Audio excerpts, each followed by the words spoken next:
Hey there, in this video I'm going to take you through the any and all function, which are built-in functions from Python installation you would have received. And I will run you through very basic examples to more sophisticated examples. So stay tuned for this one. But if you haven't already subscribed to my channel, I would really encourage you to do so. I'm building a pipeline of videos coming your way that will help you on your journey in becoming a data scientist, data engineer, ML engineer, and AI engineer, which is a really hot topic these days. So stay tuned and let's jump into this one. I will be running the code on the Jupyter notebook that I've got on the screen, but if you have a VS Code or if you've got PyCharm or any other IDE, integrated development environment, you can use it. All you need to do is to check whether you've got a Python installation on your machine. I'm running Python 3.11, which is really outdated. We've got 3.13 right now, but it's okay. That does the job for this one. Let's talk about any and all function. If you don't know what they are, what you can do is to use the doc strings from Python. It's literally asking Python, hey, what is this? What you need to do is to go any and question mark, and you can do the same with all and question mark. I will come back to these really quickly later, but there is one word I need your attention, and that word is iterable. So what is an iterable? An iterable is anything like a list, a set, a tuple, a string, any of the generator functions, and a dictionary. And I will write generator functions like the range function. I'm pretty sure I made some dictation mistakes, but that's okay. I've got a bit of a video on iterables. The link will be up the top right in my map function video. But iterable means anything that you can iterate over. For example, if you've got apple, banana, orange, pineapple, and you take apple, do something, put it aside, take the banana, do something, put it aside, that's your iterable. For iterables, we normally talk about lists. I've got this list of fruits like apple and banana and orange.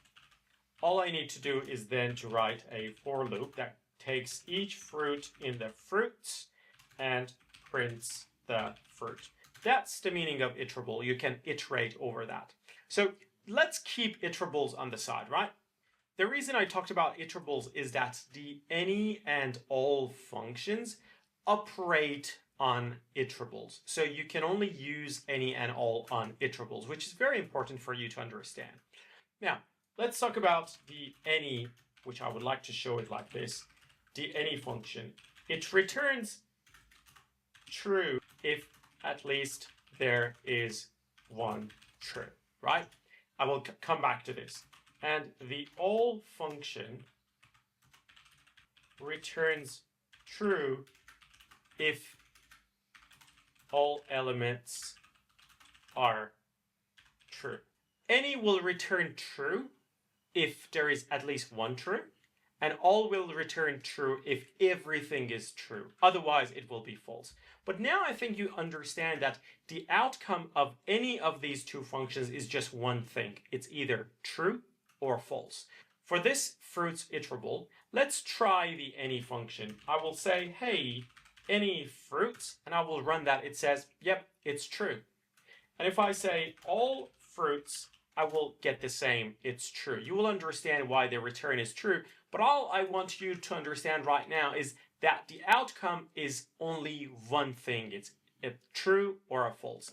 That's why we call these Boolean outcomes, if you like, because it's either true or false. Boolean means either true or false. Now, one thing that is really important about both functions is that they are short circuit functions. What that means is that the moment they understand they have the answer, they will stop. Let me write it down. They both are short circuit functions, right? And I will get to it. Let's start with example 1, basic example, and make it a markdown. Imagine I've got a list of flags which says false, false, true, false. For example, you can think of these flags as an airplane that is ready to take off. For example, the pilot says, hey, are the door closed? And somebody says, false, no, they're not closed. Are the people who are already onboarded all have buckled their seatbelts? Well, probably not. 3 people have not really buckled their seatbelts. So you can think about these as flags, right? And if I run the any function on the flags, I will get true because there is at least one true here, right? But if I use the all function here, I will get false because there is false, false, and false. Even if I make this a true, and if I make this a true, and run that, the all function will still return false because there is still one that is false. If I make this true, then everything will be true in both any and all. This is very important. A lot of the machinery in the world work on flags and the any function and the all function in some shape or form. I'm going to start my example number 2. I don't think it's really an example, but I want to show it to you. Example number 2 is empty iterables. I'm pretty sure I'm making some mistakes in typing, but that's okay. Let's make this a markdown. So what happens if I use the any function on an empty list? It says false. There is not really any logic for this. Well, there is logic, but I don't want to really get into that. I want to show you that if there is an empty iterable, and if you run any function on it, you will get a false. What happens if you run an all function on it? You will get true. So this is something for you just to remember. I don't want to get into the back end of why this is happening. Now, let's jump into example number 3. Example number 3 is finding negative numbers with lambda and map functions. Now, I've got a list of numbers that I'm going to be finding the negative numbers in that list. What I will do now, I will call a new list because that's what I will be doing. I think, yeah, that's it. I'll be using the map function. If you haven't seen my video on the map function, I've got a really good one up the top right. And I'll be using the lambda function inside the map function. Again, the link is up the top right.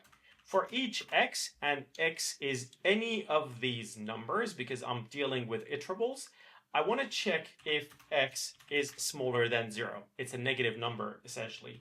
And I'll be running over this iterable, which is a list. I'll paste it here. And if I run that, and if I print negative numbers, you will see that it says not negative, not negative, not negative, and not negative, which is true for all of these. Now, I didn't really want to see false, false, false, because now I've got 4 numbers. What if I've got 4 million numbers? I don't want to do that. I just want to say, hey, is there any negative number in this 4 million numbers? Is that a yes or no?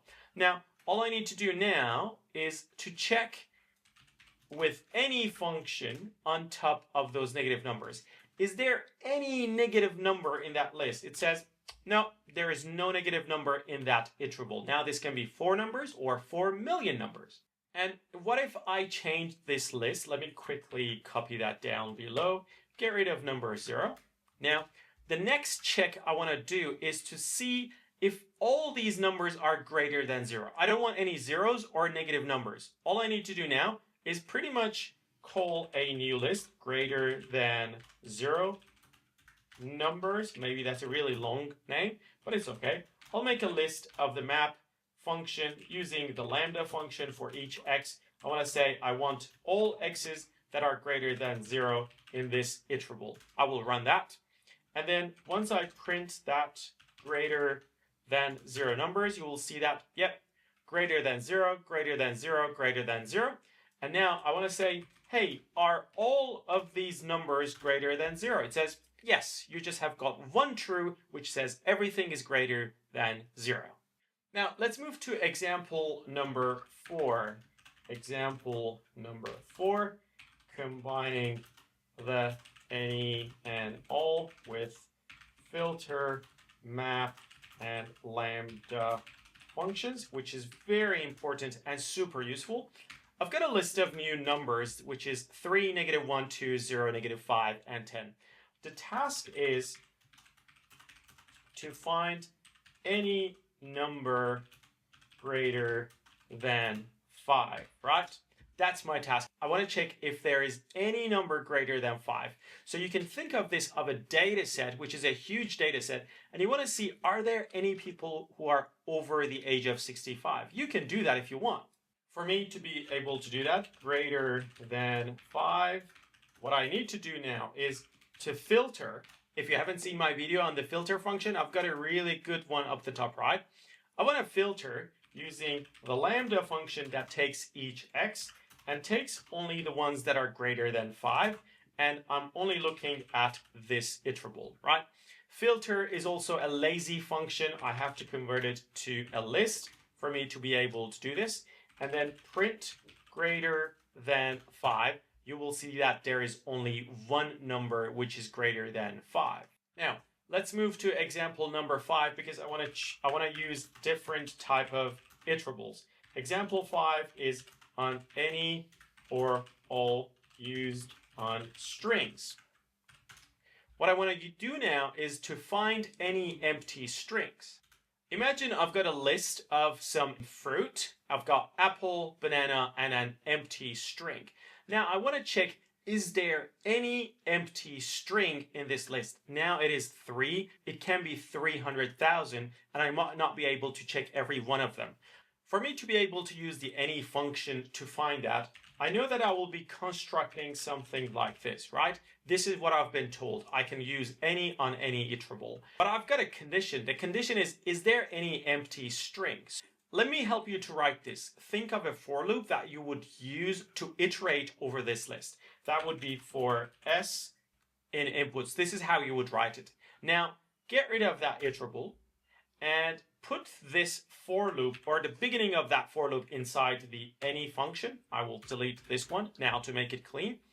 And all I need to do now is more like a list comprehension. I will say if this s is empty for s in any inputs. What it says really in human words is that, are there any s, which is this one or this one or this one, in the inputs that is empty? Is there anything like that? And the answer will be true, because there is one that has got empty nothingness in it.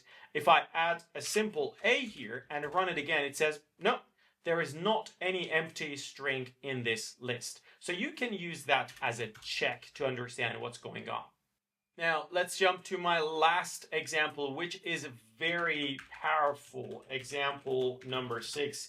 Check if all files exist. Think of this example as you're writing some code or a software that is asking for the user's payslip, the user's contract, and the user's electricity bill, right? You're writing some code for you to check, has the user given you all the files that you have asked them? If they haven't, you can write an email to them and say, hey guys, you're missing your payslips or you're missing your contracts. So to check if all the files that you have asked for exist in the directory you're looking at. Let's make that a markdown and I'll show you how it works. First, you will need to import the OS library because that needs to be used to access the directory that you're looking at. Then you need to write down the files that you have asked the user. For example, payslips.pdf and then contract.pdf, and lastly electricity bill.pdf. So maybe you've asked the user for 3 things. Now, all you want to know is if the user has deposited all those files in the folder. I will follow exactly what I did with the any function. So remember that I can use an iterable, right? Think of a for loop that you would write to iterate over this. You would write for doc in files, and that's how you would write a for loop. Then I will take it, I will cut that, get rid of that, paste it here. All I need to do now is to use the OS library to go to that path and check if the doc exists. So it says, hey, go to this path that the user has given me, and the path is still my same directory, and check for each doc, payslips.pdf, contract.pdf, and electricity.pdf. If all of them exist there, then let me know. I will run that. It says false. Not probably this one exists, or this one, or this one. At least one of them is missing. So this is very powerful. All right, I hope you enjoyed this video. I really encourage you to go back and watch my other videos on the map, filter, Lambda, and other functions that I've created. That will really help you to become a very good data wrangler in Python, which is very powerful. Even if you use ChatGPT, ChatGPT will give you a lot of files and a lot of code with similar things. Even if you don't write it, you need to be able to understand it. So if you like this video, hit the like button, subscribe to my channel, share it with your friends, and let me know if you have any questions.